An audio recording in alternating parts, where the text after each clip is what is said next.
ये तुलसी महारानी है कौन महाराज? कौन है ये?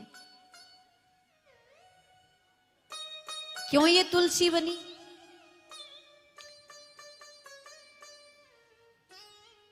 तुलसी महारानी कोई और नहीं है, भगवती तुलसी मैया के 3 स्वरूप हमारे संत बताते हैं। वृंदा के 3 स्वरूप हैं, और 3 स्वरूप कौन कौन से हैं कहा? एक तो है आध्यात्मिक, दूसरा है दैविक, और तीसरा है प्रकट। आध्यात्मिक स्वरूप क्या है वृंदा का, तुलसी जी का?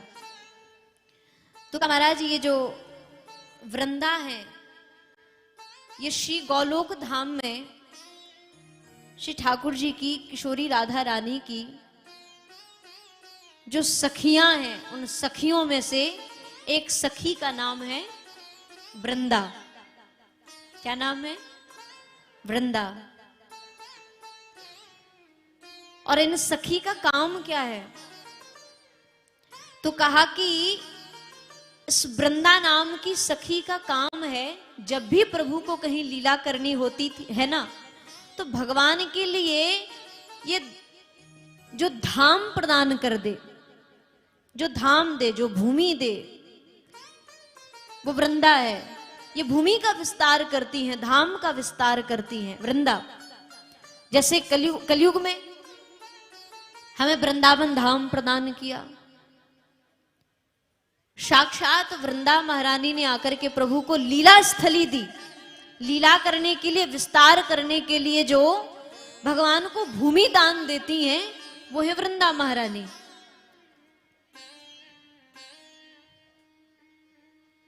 तो ये किशोरी जी के अंश से ही प्रकट होकर के भगवान की लीला में सहायता करती है।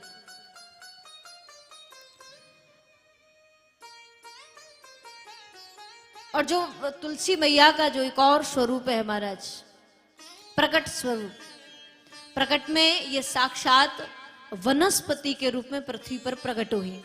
वनस्पति अर्थात जैसे हम तुलसी महारानी का दर्शन करते हैं, प्रत्यक्ष प्रकट रूप में आई। एक कथा आती है जालंधर नाम के दैत्य की। वृंदा जिनकी पत्नी थी और बड़ी पतिव्रता थी, बड़ी भक्ति करती थी पति की, और पतिव्रता पति की सेवा करके महाराज ये पतिव्रताओं के पद पर अभिषिक्त तो हो गई थी, लेकिन बड़ा दैत्य था। तो देवताओं ने मारने के विचार से भगवान विष्णु से प्रार्थना करी।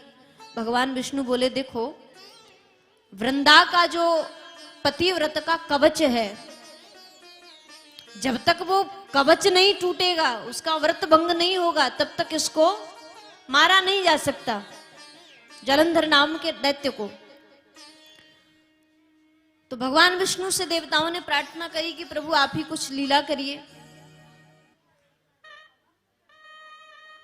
आज भगवान नारायण, जालंधर तो गया महाराज युद्ध करने के लिए,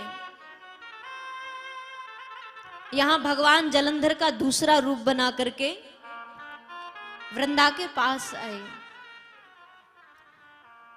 वृंदा ने सोचा कि लगता है मेरे पति युद्ध जीत करके वापस आ गए हैं। पति का आलिंगन किया, पति के चरणों को धोया, पति का बड़ा स्वागत किया, और जहां आलिंगन हुआ यहां उनका व्रत टूटा, और जहां व्रत टूटा महाराज सोई वहां जालंधर का वध। सिर आकर के जब वृंदा के गोदी में गिरा, वृंदा ने देखा राम राम राम, ये तो मेरे पति का सिर है। और जब अपने असली पति के सिर को देखा, तब सामने खड़े नारायण से कहा कि तुम बहुरूपी हो, कौन हो तुम? तुमने मेरा व्रत भंग किया है, जाओ मैं तुम्हें श्राप देती हूं कि तुम शिला हो जाओ, तुम पत्थर हो जाओ। भगवान ने जैसे ही उस व्रत उस शाप को सुना, भगवान बड़े गदगद हो गए, प्रसन्न हो गए।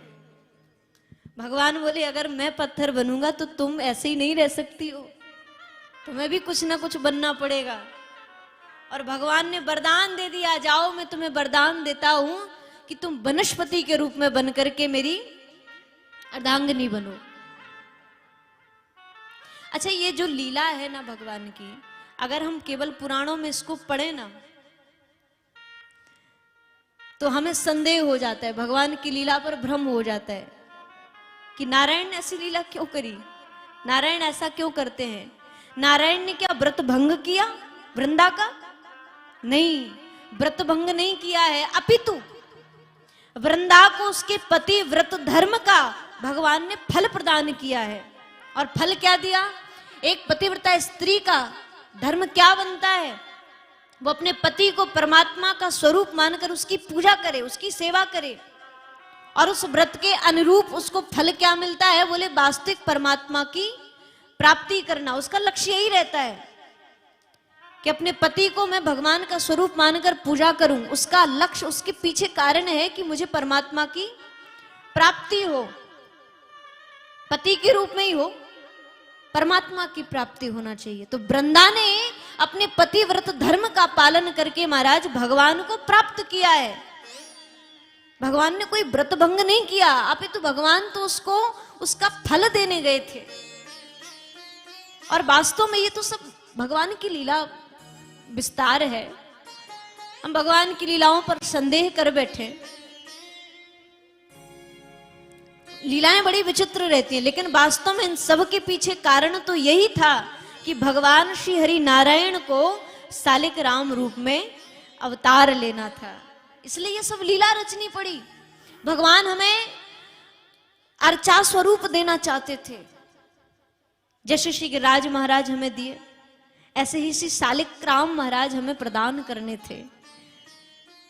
अब भाई पता नहीं राम, कौशल्या का राम कब मिलेगा, हाँ, यशोदा का कृष्ण हमें कब मिलेगा, कुछ पता नहीं है। इसलिए भगवान ने सरल रूप से हर जीव को मेरी प्राप्ति हो जाए, इसलिए भगवान ने बड़ा ही साधारण रूप भगवान ने धारण कर लिया, हर कोई मुझे पाले। इसलिए भगवान ने अर्चा रूप धारण किया, सालिक राम का रूप धारण किया, गिरिराज का रूप धारण किया। और वृंदा कोई और नहीं, क्योंकि जितनी सखी थी गोलोक धाम में सब राधा रानी के अंश से ही तो प्रकट हुई थी। तो वृंदा कोई और नहीं है, वृंदा साक्षात श्री किशोरी जी का ही अंश है। किशोरी जी को लीला विस्तार करने के लिए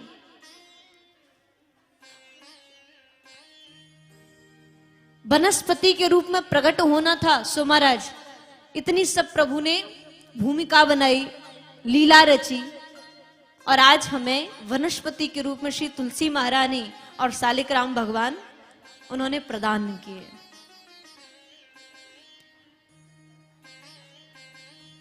लीलाएं भगवान की बड़ी विचित्र हैं। आज जब भगवान शिला बने, सालिक राम बन गए, सालिक राम बनने के बाद अभी वनस्पति को प्रकट होना था, तुलसी महारानी को प्रकट होना था।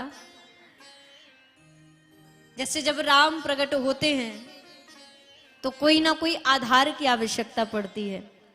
कौशल्या को आधार बनाया, राम जी प्रकट हुए। देवकी को आधार बनाया, भगवान श्री कृष्ण प्रकट हुए। सीता जी प्रकट हुई तो भूमि को आधार बनाया। तो महाराज जब वनस्पति श्री तुलसी महारानी को प्रकट होना था तो आधार की आवश्यकता थी, पर आधार लाया कहां से जाए, किसके यहां प्रकट हो, कहां जन्म ले। तो जिस स्थान पर, जिस भूमि पर वृंदा महारानी अपने शरीर को जला करके जहां उन्होंने भस्म किया था, जहां उनका शरीर जला हुआ था, उसी स्थान पर, उसी भूमि में, उसी राख में, उसी रज में मां ने बीज अंकुरित किया तुलसी का। और उस भूमि से, उस राख में ही तुलसी महारानी का प्रागट्य हुआ। अर्थात एक पतिव्रता स्त्री की राख को, रज को आधार बनाया। और ऐसी दिव्य वनस्पति हमें उन्होंने प्रदान करी। एक बार बड़े भाव से सभी जयकारा लगाएंगे। बोले तुलसी महारानी की जय हो, शालिग्राम भगवान की जय हो। इस प्रकार भगवान का प्रागट्य हुआ और इसीलिए सब देवताओं ने भगवान श्री तुलसी महारानी का और शालिग्राम भगवान का विवाह करवाया। और आज भी हम आप सब इस एकादशी को प्रबोधनी एकादशी के नाम से भी इसको जाना जाता है, देवोत्थान एकादशी के नाम से भी जाना जाता है। और आज से सारे धर्म कार्य प्रारंभ हो जाते हैं, क्योंकि अभी तक चातुर्मास चलता है, ये 4 महीने तक भगवान विश्राम करते हैं। अब इसके बाद यज्ञ आदि प्रारंभ हो जाते हैं, शुभ कर्म आदि प्रारंभ हो जाते हैं, अनुष्ठान आदि प्रारंभ हो जाते हैं। तो ऐसी एकादशी का पावन अवसर और वृंदा महारानी और भगवान शालिग्राम का विवाह उत्सव